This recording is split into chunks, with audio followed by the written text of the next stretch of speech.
So guys finally আমি চলে আসছি গোটা উত্তরবঙ্গের মধ্যে অন্যতম কোচবিহার রাসমেলা বাড়িতে।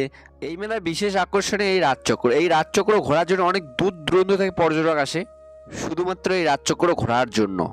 শুনেছি এই রাজচক্র ঘোরালে নাকি পাপ মুক্ত হয়। আর এই মেলা শুরু হয় রাস পূর্ণিমার। এই মেলাতে আরো একটা জিনিস দেখতে পাবেন, মানে ভুতুড়ি রাক্ষসী। কৃষ্ণ কিরকম করে ভুতুড়ি রাক্ষসীকে বধ করছে তার সিন বা মূর্তির সাহায্যে তুলে ধরছে। মদনমোহন বাড়ির সামনে এখানে প্রত্যেকদিন ধর্মমূলক কিছু নৃত্য বা গান এখানে হবে। মহাভারত থেকে কিছু সিন বা কিছু খণ্ড মূর্তির সাহায্যে এখানে তুলে ধরছে। 200রও প্লাস আছে মূর্তি।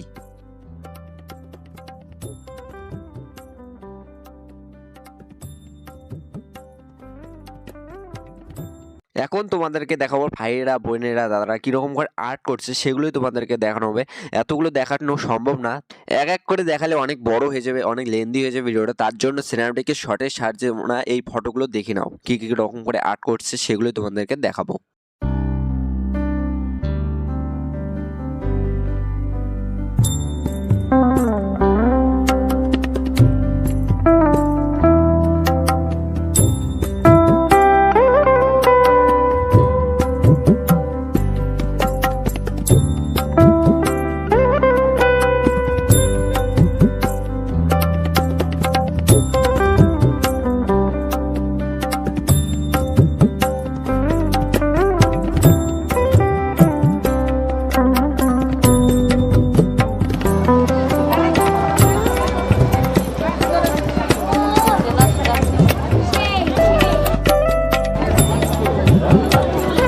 এখন আমি মদনমোহন বাড়ি থেকে বেরিয়ে পড়বো। এখন বেরিয়ে পড়ে এখন মেলা বাড়ির দিকে যাব।